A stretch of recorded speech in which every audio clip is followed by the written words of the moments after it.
As the Trump administration works to speed up the process of deporting undocumented immigrants, some immigration experts are concerned that efficiency may come at the cost due to the process. Good evening. I'm Kim Chapman-Whitfield. And I'm Josh Rowe. Homeland Security Secretary Kristi Noem spoke in Nashville today about the work her agency is doing and accused critics of defending criminals.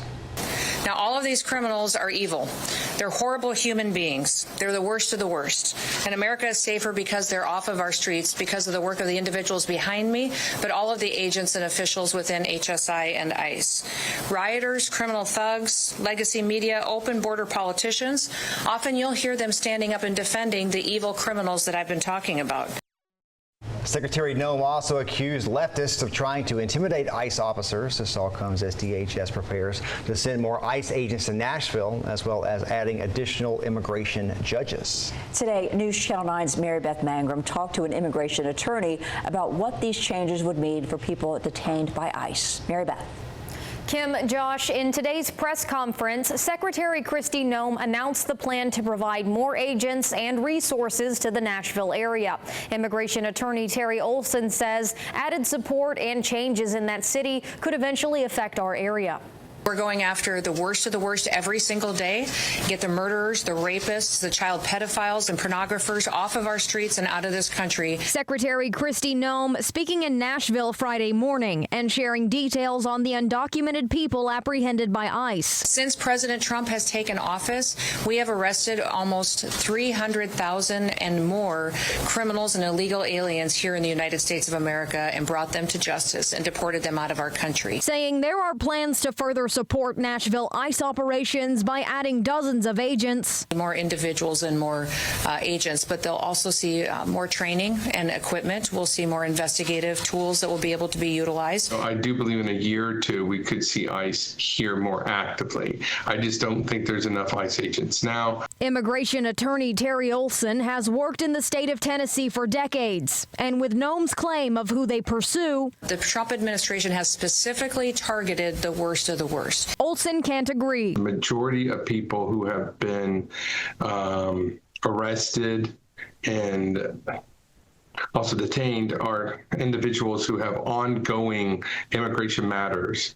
They have either court matters or they have either TPS or asylum matters. They're not individuals who have actual criminal issues. Secretary Noem also says more immigration judges could soon be presiding. Many times we have individuals who wait a long time to get through the immigration process, and that is one of the reasons that people point to while people get anxious to come into our country illegally is because it takes so long to do it the right way. But Olson says he worries that with more judges, then there'll be a need to find more people, not actual people who should be removed, just more people to feed the system.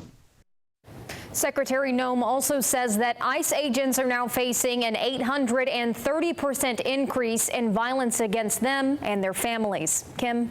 Mary Beth, thank you. Secretary Noem also discussed Kilmar Abrego Garcia's case in Nashville today. She claimed the media has misrepresented Abrego Garcia, saying he is an MS-13 member and a human trafficker. Abrego Garcia is currently facing human smuggling charges in Nashville, but he's not facing any gang-related charges. Sheriff's offices will be required to help.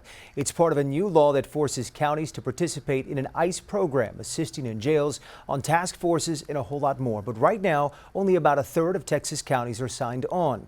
The News 4 team's Jordan Elder is investigating why that is and why that number could soon grow. ICE is pushing for this program because it allows them to delegate some immigration duties all the way down to local officers. We went through the federal documents to show you which Texas counties are and are not on board. Walk around this way. An abandoned ranch right along Highway 90 in Terrell County. They'd been using this area for quite a while. Dozens of backpacks stashed here as migrants finished one journey and started another. No telling how many hundreds, if not thousands of people came through this area to get picked up along the highway. Sheriff Thaddeus Cleveland says discoveries like this are part of the reason why Terrell County was quick to join the 287G program through Immigration and Customs Enforcement. I see it as an extra tool in the tool belt. The program lets law enforcement agencies get in on immigration enforcement action. They can mix and match between three models: enforcement power in routine work or an ICE-led task force, serving and executing administrative warrants on migrants in local custody, and identifying and processing people eligible for removal who are already in their jails.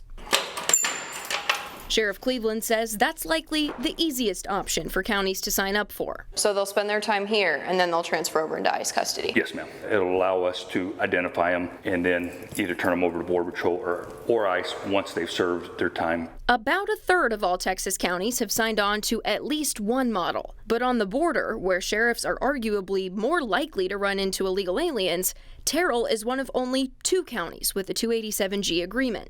They don't have to put the man hours into 287G. They can just call them and they'll be at their jail anytime they need them. Clint McDonald leads the Texas Border Sheriff's Coalition. He says just because these counties aren't signed up, it doesn't mean they're not working with ICE.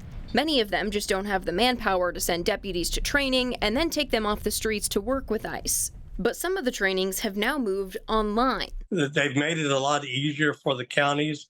And so with that, I think you'll see more counties getting involved. Especially because counties will have to participate if they run or contract with a jail. The state of Texas has passed a bill that will require all sheriff's offices in the state of Texas to work with ICE under that agreement. With a choice between the 3 models. Bexar County Sheriff Javier Salazar says they'll follow the law, but the district attorney's office is still looking into what that will mean. The warrant service officer model seems to be the one that I would prefer if given the choice between those 3. He says it's a shorter online training and the tasks would keep deputies out in the community. It's actually not much different than what's already occurring and what's been occurring. Opponents of this law worry it will increase racial profiling, spread departments too thin, or create liability for taxpayers. For supporters, it's a way to assist the federal agencies. That Texas law requiring sheriff's offices to enter into this agreement with ICE will go into effect in January, and it also comes with some financial assistance for counties depending on their population size. Reporting from Terrell County, I'm Jordan Elder. And we do have this interactive map for you on our website right now. You can take a look around Texas and see which departments have already signed on for this program and which model that they're signed up for. We begin tonight with a vigil in Las Vegas for 57-year-old Jaime Alanis, who died a week ago following an ICE raid at a pot farm in Southern California. News 3's Jane Davenport is joining us in studio with more on the vigil and the reason this group is speaking out. Jane. Steve, Jaime Alanis fell 30 feet from a greenhouse roof during an ICE raid. He died the following day. The Department of Homeland Security says it was executing criminal search warrants, adding that Alanis was never in customs or ICE custody. But the people in the Las Vegas Party for Socialism and Liberation says that shouldn't matter. His death is directly caused by ICE's presence on the farm. Matthew Becerra's grandparents are Mexican immigrants. He says he felt a mix of emotions when he heard the news about Alanis. Almost feeling like a little too familiar right now. During the farm raid, agents arrested around 200 people suspected of being in the country illegally. The Department of Homeland Security says Alanis was not among them. But if they're basically picking up American citizens without really checking where they're from or their documentation status, it doesn't matter. If one person isn't safe, nobody's safe. DHS Secretary Kristi Noem has previously stated that ICE always investigates who it targets and ultimately deports. But Becerra says these raids are becoming too aggressive. It's frankly disgusting and abhorrently racist. But politicians say it's not just the migrants facing aggression. In a post on X, Secretary Noem says ICE agents are now facing an 830% increase in assault against them. But groups like Las Vegas PLS say they're here to spread awareness, not violence.